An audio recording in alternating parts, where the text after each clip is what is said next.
This video is sponsored by Skillshare. Hello there, sacramental mushrooms. Welcome back to my channel. Thank you for joining me. Today I want to talk to you a little bit about magical strategy. This is a subject that I'm very passionate about and that I teach a lot in my witchy brainstorming sessions when I'm talking one-to-one with witches about their practice. Have you ever found yourself in a situation where you know that you want to throw magic at a particular problem, but you don't know what to do, what it should look like, when you should do it, and maybe you've even ended up stalling on doing magic at all, and you've missed the moment because you could not make some strong decisions about what the strategy should be? I have definitely been there myself. I'm not claiming that I've never been there, but I have over the years managed to develop a really good little checklist for helping me figure out a good magical strategy. So I'm going to give you some of those tips right here in this video, okay? And hopefully that means you will miss the moment a lot less and make magic a lot more. My name is Kellyanne Maddox. I am a best-selling witchcraft author, a certified spiritual counselor, and an award-winning tarot reader, darling. And these are my tips for good magical strategy. Let's do this. A lot of witchy teachers and witchy resources will tell you to define your goal first of all, and I would say that is quite a good starting point. But one thing I want to stress is that knowing the nature of the problem does not mean that you've defined the magical goal, okay? Because the problem might be multi-layered, it might have many moving parts. Defining your magical goal is basically looking at the problem and defining which part of it you would like to send some magic towards. You might not necessarily want to do a working for the entire problem and all of the causes of that problem, okay? You might want to single out one specific part and work on that. For example, let's say you're having a massive problem at work, okay? There's a few different issues happening. You might have infighting colleagues. You might have an irresponsible manager who's being secretive about things or playing people off against each other. There might be a really hot promotion that's up for grabs that you want and other people want it as well. And there's probably also a increasing feeling of foreboding every time you go into your place of work because all of this other stuff is happening. So that is a problem with a few different moving parts. Defining the magical goal would be figuring out, what do you want to do? Do you want to raise the energy and the positivity in the workplace overall? Would you like to get rid of that crappy manager, make an exit for them? Would you like to up your chances of winning the promotion so that you can just get into a different position at work? Or maybe you just want to use magic to figure out whether or not you should even be there, or should you start looking for another job, So that is the nature of defining the magical goal. It's looking at the problem and deciding where you most want to have an impact. If you really don't know, if you're looking at the problem and there's lots of moving parts and you really don't know where you want to put your magic, I would suggest thinking about what needs to happen the most immediately. Is there a sense of urgency around a certain part of the problem? Do you need something to happen in the short term because you don't have the luxury of time, or something is very high stakes? If so, you can put your intention towards that, Another thing to think about is, where do you feel the most confident about getting a magical result? If you look at the different areas of the problem, whereabouts do you feel like, yeah, if I did a spell and I directed it towards that, I really feel confident that I could move the needle there. I could make something different happen there, because the level of confidence that you feel actually is related to the level of resistance that you feel towards doing magic in the first place. The more confident you are that you could have an effect in a certain area, sometimes I think the less resistance you have to just going ahead and doing the magic, which is basically what this video is all about. It's about allowing you to have a path to action through figuring out good strategy. So what needs to happen urgently? Where do you feel like you could really make something happen? Really look at the different areas of the problem and think, where do I want to be effectual and what needs to happen right now? Darlings, today's video is sponsored by the incredible Skillshare. It's a wonderful learning platform full of videos covering all kinds of different subjects, from music and marketing to illustration, photography, even spiritual subjects. It's such an amazing platform, I could not recommend it more. And it's filled with different courses you might enjoy, including this one by Ushma Tandal. It's all about creative self-care. Ushma is a homeopathic doctor and a hypnotherapist, and she's teaching here in this course about how to nurture yourself using 10-minute meditation and journaling techniques. She'll talk you through personal space, posture, keywords, and how to really level up in your journaling for emotional well-being. So there's plenty of things that the people watching my channel might really enjoy, and I've been so impressed with the plethora of different courses on offer. If you are one of the first 500 people to click the link in the down bar, you will get a free 1-month trial of Skillshare. So don't just take my word for it. Come along, try it out for a month, get all of the goodness and soak up everything. And then if you want to continue on, then you know that you have made the best possible choice for yourself. I really love this platform. Thank you so much, Skillshare, for sponsoring this video. Now let's get back on with the rest of it. The next thing you're going to want to do is choose a style of magic. Now, this is something that is very, very personal, okay? Each practitioner has an idea of what style of magic would be good for different types of working.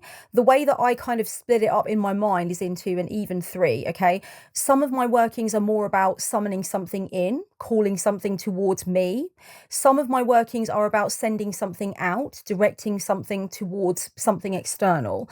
And some of my workings are about dismissing, dissolving, sending away, releasing something. So I'm not really calling in or sending out, I'm sending off, basically. Those are the three types of working I kind of like categorize in my head for magic, and each of them I would select different types of working for, okay? Now, I recommend that you first look at that and figure out which category your working is going to be in, and then you have a look at what are your options for a type of working. A lot of witches have their old faithfuls, right? Their preferred methods. For me, it would be, I love poppet magic. I've done a lot of work with that. I've done quite a bit of sigil magic. I like story magic. I like box magic. So there are certain things, I love art magic, right? There are certain things that I do a lot of and I feel really confident and comfortable there. There are other sort of styles of magic that I'm less familiar with or I feel would be more experimental. Have a think about what kind of magic would suit the style of working that you want. If you need something very immediately, if you want a result in the very, very short term and it's urgent or it's high stakes, I would recommend sticking with a preferred method. Go with something that you have the most experience with. If you're not an experienced witch in the first place, go with something that you know the most about and that you feel you would be the most comfortable with. If it's a lower stakes situation or you have the luxury of time, then you might want to choose something a little bit more experimental. You might be the type of witch that just full on likes to create their own thing. You don't like to use any pre-prescribed forms of working. So you're not sat there thinking, oh, should I use candle magic for this or should I do a glamour? You totally go like off-road every single time and invent something that's completely authentic and unique to you. And that's totally fine as well. Or you might want to bring in sort of like forms of magic that are popular and that we know of and lace them through with your own sense of personality and customization, which I would always recommend that you do anyway. I would always recommend tailoring your magic so it feels like you. But I do think that figuring out what you are doing will help you to figure out what style of working you want. And if you're really not sure about many styles of working, look them up. There are absolutely tons of resources online to explain to you about the different types of magic that you can do. There's a plethora of videos, a plethora of books. Do your research, have a little look around for something that tickles your pickle. When you're choosing the type of magic you want to do, always factor in what you have available, okay? In terms of time, in terms of space, in terms of money, in terms of energy. Don't choose anything that's going to be too over the top, flowery, expensive if you have a low to no budget, very energetically taxing if you're going through a lot of mental health or physical health issues. Choose something that's going to fit what you have available to you rather than something that's going to send you round in circles, freaking out and trying to prepare for a working that is just too big or too much or too long and drawn out for what you have available. Witchcraft should work for you. It is a tool for you that should fit in with your life, your circumstances, your budget and everything else. If you're planning anything that you know is going to be really harsh on you in terms of energy, in terms of bank balance or anything like that, I would recommend that in terms of magical strategy, it is probably the wrong thing. That is not something that's going to really heighten your ability to get it done. It's going to probably lower that ability. It's going to put something in the way. Choose the thing that's going to work for you. It doesn't matter if it's quick and dirty. It doesn't matter if you're going to be using things you already own, okay? Don't go shopping for things because you don't have them and you feel like the spell needs this, the spell needs that. The spell needs you, honey. The spell requires you, your will, your intention, the desire that you have, and your willingness to use magic to bring in that desire. That's what it needs more than anything. It doesn't need a list of like tools or ingredients just because some witch said that that's how it works best. Okay, we can do magic with nothing. We can do magic with our mind only. So try to get that out of your idea of what is good magical strategy, and it's far more skillful and it's far more authentic to work with what you have than to feel like you have to become someone else with a whole different set of possessions and a whole different time schedule, a whole different personality, just to achieve the thing you're trying to plan for. Like, that's not skillful. That's not a witch that is centered in their confidence and in their ability to know that the craft comes from within. Let's talk a little bit about choosing a time, okay? Much is made of choosing the correct time to do a working. So it is a big part of magical strategy, but I do think that sometimes the resources that I look into are very rigid with it. So they do talk about things like planetary days and planetary hours, which I know a lot of witches favor and use, moon phase and other astrological considerations, all that kind of stuff. And you might also find resources that talk about things like consulting your gods and guides about the correct time, you know, asking your disembodied intelligences to give you wisdom about when would be the best time to make this happen. And I think all of those things are valid if you want them to be. But I think there are other considerations, and there are certainly ones that I have put in mind a lot more that I want to get across to you here when it comes to choosing the right time. There is nothing wrong with choosing to do the spell at a time when you have the most energy, when you have the most free time to do it, and when you have the place to yourself if you don't live alone, right? Those are all really valid considerations that will contribute to how much energy you have to give to the spell and how well it's going to go off. You know, if you feel like you're going to be rushed for time just because you're trying to do something within a specific planetary hour, I might suggest that unless that is really, really, really important to you, which is absolutely fine if it is, but unless it is, I feel like you might be putting yourself into a state of rigidity in terms of your magical strategy. So take yourself out of that if you want to. You have every right to take yourself out of that and instead think, when am I alone? When do I have the most energy? When do I tend to feel the most upbeat or the most inclined to do magic? And do it then, you know? And there's also nothing wrong with making a plan for what you want to do or roughly figuring it out in your mind and then keeping the time open, just knowing that you are going to do it shortly, you know, on a particular day. You're not really sure when. I have found that sometimes I've been mulling over a working and turning it over like a marble in my head, getting excited about it, thinking about what I want to do, sometimes writing notes, sometimes not. But actually the time that I did it was unexpected. It was just the moment that I knew that the time was right. I just suddenly one night got up and went, this is it. And it's probably the night, because I do the vast majority of my magic at night because I know that's when I feel more potent, right? But there wasn't any plan in mind for it. It wasn't super pre-planned and scripted out. I just decided that when I feel like the energy is right and I've got it flowing through me and I feel like something's locked into place, I'm going to fucking get up and I'm going to do it. And that is what's happened. So there isn't always a planned time. There's just a sense that when the time is upon you, you will know that it is the correct time. It's time, Butch.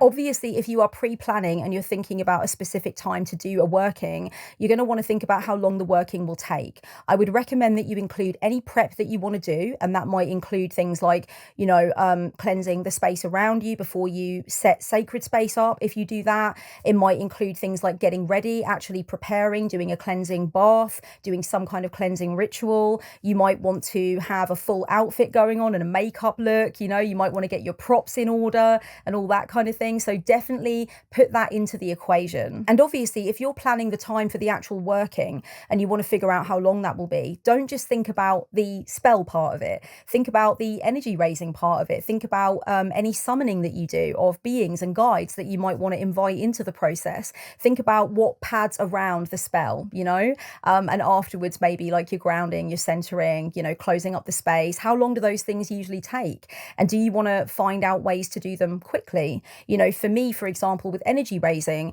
a longer winded form of energy raising that I really favor is chanting, drumming and dancing. I really love that for energy raising. But if I'm strapped for time and I need to do a working and I want to raise some energy, I might just stick on a Slipknot album, quite honestly. It gives me all the potency I need, okay? I might even just start doing the working while it's playing. So you can really think about different things that fit your timeline. You do not have to be like, oh shit, when am I going to find the time to do this with all of these add-ons and all of this padding and all of these different things within my magical system? You can start to get inventive and think, well, how else can I raise energy really quickly? You know, how does that normally work for me? Can I just do 40 push-ups and then get into it? Like, you know, are there some quicker ways of doing it? Finally, my darlings, just a couple of things I want to say. First of all, good magical strategy would be nothing, I think, without considering what is going to happen after the spell is done. Try to do everything that you can in material consensus ways to make sure that you support the magic that you've done. I think that it's no good being really, really high and tight on magical strategy if you're then going to completely work against your own magic by doing or saying a bunch of things that go against what you're trying to bring in with your spell. Don't work against your own magic. Make sure that you do everything else in material terms that you can do. You know, for example, let's go back to that work example that I gave earlier. If you want to do a spell to go for that promotion at work, don't then do a bunch of things that you know are going to jeopardize that spell from working. Don't create obstacles to that spell coming in, right? Do everything else that you know you need to do to make a good impression and be seen as the superior candidate. So try to make sure that you're not working against your spellcraft. I know sometimes that's not always possible, and we actually do spellcraft because we are working against ourselves and we need help with that. But in any way that you can, make sure you're not fucking up the intention that you want to bring in. Don't place obstacles in the way of your blisses coming to you, okay? And try not to become sort of like psychologically paralyzed by doubt. You know, just really know that what you did was what you were supposed to do. I think far too many witches get caught up in this idea that they've got to really know, and they've got to know that they know, and they've got to know that the gods know that what they know is correct. Fuck that. Sometimes just doing something magically is better than sitting on your hands and doing nothing at all. So have faith in what you decided to do in the end. Darlings, thank you so much for watching this video about magical strategy. Tell me down in the comments, what have been some of the key lessons and realizations that you have had about magical strategy in your practice? And have you made any mistakes? And how did you manage to see those mistakes and learn from them? Please teach us your ways in the comments. There are many practitioners that follow me that have been doing it for a lot longer than I have, or that do it in a very different way to me. They have a very different perspective. I want to hear from you on it. Thank you so much again to Skillshare for sponsoring this video. I'm so grateful, and don't forget to click the link in the description to go and get your free trial. If you would like to work with me, you can click down below to go to the online store. I will leave a link there to my witchy brainstorming sessions, which might particularly interest you if you are here at the end of this video. We can actually do some one-to-one tailored work, just you and me, in a witchy brainstorming session, to make sure that we can shape you into the practitioner that you want to be and get those magical results coming in thick and fast. I pride myself on this tailored one-to-one mentoring approach. So if you've got the budget and you feel like you want to work with me, I am right there. You can order me off the internet and I will turn up on Zoom at the appropriate time and we will do some work together. Make sure you stick around, check out the other videos on the channel, hit the like button if you enjoyed this to appease the algorithm gods, and I'll be back soon with more. Much love and blessed be for now.